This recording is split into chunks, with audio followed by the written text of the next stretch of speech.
बिस्मिल्लाहिर्रहमानिर्रहीम। अस्सलाम वालेकुम बच्चों, कैसे हैं? ठीक हैं?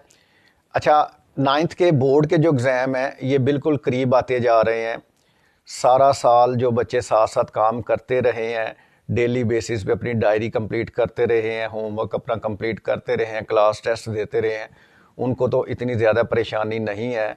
लेकिन काफ़ी बच्चे किसी भी वजह से क्लास के साथ नहीं चल पाते, और दूसरा नाइन्थ में फ़र्स्ट टाइम स्टूडेंट ने बोर्ड में अपीयर होना होता है, तो उस हवाले से काफ़ी खदशात होते हैं।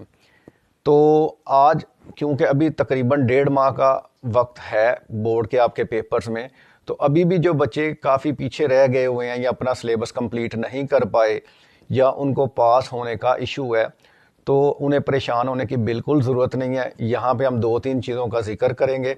अगर इन दिनों में आप इन चीज़ों पे अमल कर लेते हैं, इनकी प्रैक्टिस कर लेते हैं, तो इंशाल्लाह ताला अच्छे नंबरों से पास होंगे। इस वीडियो में हम सबसे पहले तो उन बच्चों का जिक्र करेंगे कि जिन्हें पास होने में मसला दरपेश आ रहा है कि वो पासिंग मार्क अच्छे नंबरों से पास होने के लिए तैयारी करना चाहते हैं। दूसरा, वो बच्चे जो अपने ग्रेड्स को मैथ में 80% से ऊपर जाना चाह रहे हैं। और तीसरा, वो बच्चे होंगे जो 100% मार्क्स हासिल करने की कोशिश करेंगे। तो सबसे पहले बेटा हम बात करते हैं उन बच्चों की वो इस वक्त ये परेशानी है कि इस 1-1.5 माह में वो अपनी मैथ की तैयारी कंप्लीट करके किस तरह पास हों।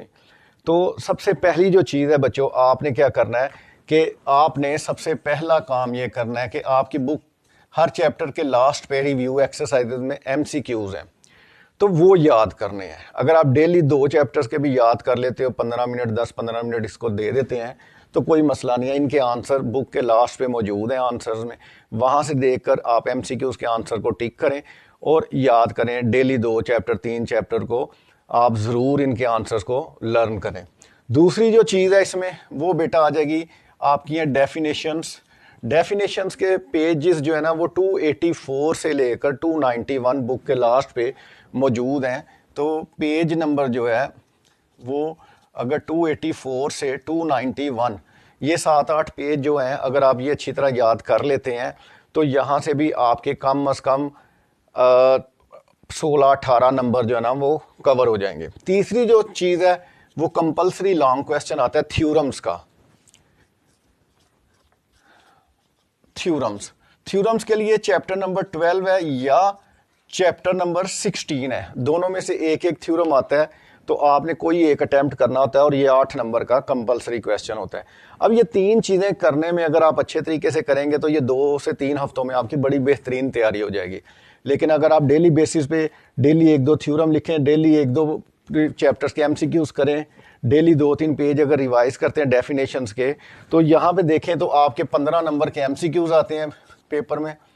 उसके बाद तकरीबन 18 से 20 नंबर की अगर डेफिनेशंस आ रही हैं, 8 नंबर का अगर थ्योरम आ रहा है, तो ये राउंड अबाउट आपके 40+, और अगर एक्यूरेटली देखा जाए तो 43 मार्क्स अगर इसके अकॉर्डिंग पेपर आता है तो 43 मार्क्स तो ये बन जाते हैं, जो कि पासिंग मार्क्स से काफ़ी बेहतर है, ज़्यादा है। अब हम बात करते हैं वो बच्चे जो अपने ग्रेड्स को इम्प्रूव करना चाहते हैं कि उनके वो समझते हैं कि हमारे अगर 70 to 80 या 90% मार्क्स आ जाएं, तो उनके लिए बेटा ज़रूरी ये है कि वो पहले 4 चैप्टर्स में, बल्कि कुछ एक्सरसाइज का हम जिक्र कर लेते हैं कि सबसे पहले है एक्सरसाइज नंबर 1.6। यहाँ से आम तौर पर लॉन्ग क्वेश्चन आता है क्रैमर रूल से या मैट्रिक्स इनवर्जन मेथड से। उसके बाद एक्सरसाइज नंबर 2.4 है, आम तौर पर चैप्टर 2 का लॉन्ग यहाँ से लिया जाता है।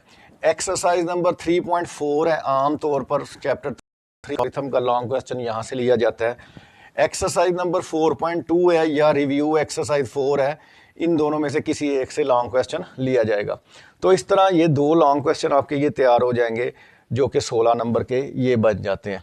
उसके बाद अगर हम बात करें फर्दर, तो आपने एक्सरसाइज नंबर 7.1, 7.2, 8.1 का क्वेश्चन नंबर 1, 4 और 5 यहाँ से शॉर्ट आते हैं। उसके बाद एक्सरसाइज नंबर 9.1 का क्वेश्चन नंबर 1, 9.3 का क्वेश्चन नंबर 1। रिव्यू एक्सरसाइजेज जो हैं इनमें शॉर्ट क्वेश्चंस हैं 10, 11, 12, 13, 14, 15, 16 और 17 के जो रिव्यू में MCQs वगैरह हैं, ये अगर आप कर लेते हैं तो आपका शॉर्ट पोर्शन जो है बिल्कुल कंप्लीट तैयार हो जाएगा। लॉन्ग पोर्शन भी जो है आपका वो पूरा तैयार हो जाएगा, एमसीक्यूज भी तैयार हो जाएंगे, तो आपके इंशाल्लाह ताला 80% से ऊपर मार्क्स बड़े आराम से आ सकते हैं। उसके बाद हम बात करते हैं बेटा वो बच्चे जिन्होंने फुल मार्क्स के लिए जाना है, 75 में से 75 मार्क्स के लिए तैयारी करनी है, तो उनके लिए भी ये चीज़ें उतनी ही ज़रूरी हैं जितनी पास होने वाले बच्चों के लिए। क्यों? क्योंकि बच्चा जब वो 73 74 मार्क्स लेता है तो उसका जो 1-2 नंबर कटता है, या तो वो कोई एमसीक्यू में गलती करेगा, या थ्योरम की फिगर में कोई गलती कर जाएगा, या वो डेफिनेशन में कोई एग्जांपल देनी है या फार्मूला लिखना है तो वहाँ पे गलती करता है, जिसकी वजह से उसका 1-2 नंबर कट जाता है। इन बच्चों को आम तौर पर शॉर्ट में और लॉन्ग में कोई प्रॉब्लम नहीं आता। इनके यही 2 इश्यूज हैं, एमसीक्यूज है या थ्योरम है या डेफिनेशन। अब अगर आपके पास बेटा चॉइस हो कि आपने एक क्वेश्चन पूरा करना है, शॉर्ट क्वेश्चन 6 करने हैं, 5 कर लिए हैं तो एक शॉर्ट क्वेश्चन करना है, वहाँ पे आपको डेफिनेशन भी आते ही है और एक क्वेश्चन का सोल्यूशन वो भी आता है, तो आपने सोल्यूशन को प्रेफर करना है, क्वेश्चन को प्रेफर करना है डेफिनेशन पे। अच्छा, एक चीज़ और, उसमें कुछ चीज़ें ऐसी हैं जो कि डेफिनेशंस हैं वो ग्लॉसरी में नहीं है, पीछे इन पेजेस पे नहीं है। जैसे चैप्टर नंबर 1 में है ऑर्डर ऑफ मैट्रिक्स की है, इक्वल मैट्रिसेस की है। इसी तरह चैप्टर नंबर 2 की है टर्मिनेटिंग और नॉन टर्मिनेटिंग डेसिमल फ्रैक्शन वाली, या जो सेट ऑफ रियल नंबर्स हैं वहाँ पे। उसके बाद चैप्टर नंबर 3 में एंटी लॉगरिथम की डेफिनेशन जो है वो पीछे नहीं है। उसके बाद अगर आप बात करते हैं चैप्टर नंबर 5 में, तो ज़ीरो ऑफ पॉलिनोमियल वो पीछे इन पेजेस पे नहीं है। चैप्टर नंबर 7 की डेफिनेशन है, 8 की 2 डेफिनेशन बड़ी इंपॉर्टेंट है, ordered pair of real number and Cartesian plane, तो ये दोनों भी पीछे नहीं है, तो ये भी आपने चैप्टर के अंदर से करनी है।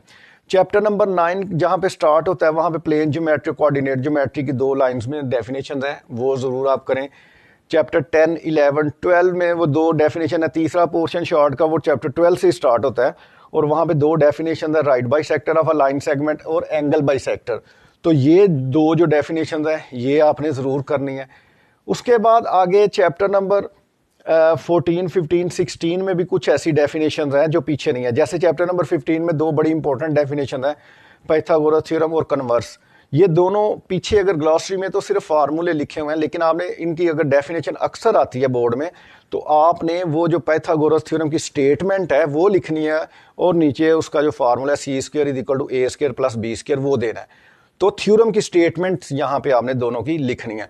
उसके बाद एरिया फिगर है, उसके बाद एल्टीट्यूड या हाइट ऑफ फिगर है, एल्टीट्यूड ऑफ अ ट्राइंगल है, एल्टीट्यूड ऑफ पैरेललोग्राम है, ये वो डेफिनेशन है जो पीछे नहीं है, तो ये भी आपने करनी है। अब बात करते हैं चैप्टर नंबर 8 में कन्वर्जन है, जैसे किलोमीटर की माइल्स में है, जैसे टेम्परेचर के हवाले से कन्वर्जन है, एरिया के हवाले से हेक्टर और एकड़ के हवाले से हैं। और इसके बाद लास्ट एक पेज है 292 पेज, जहाँ पे सिंबल्स हैं मैथमेटिकल, तो यहाँ से भी एक एमसीक्यू आ सकता है, मतलब कन्वर्जन में से आ सकता है या वो सिंबल्स में से आ सकता है, जो सिंबल वाला पेज है। तो जिन बच्चों ने पूरे नंबर लेने हैं वो इन सारी चीज़ों पे अमल कीजिएगा, इंशाल्लाह ताला आपके आसानी के साथ पूरे नंबर आ जाएंगे। Thank you.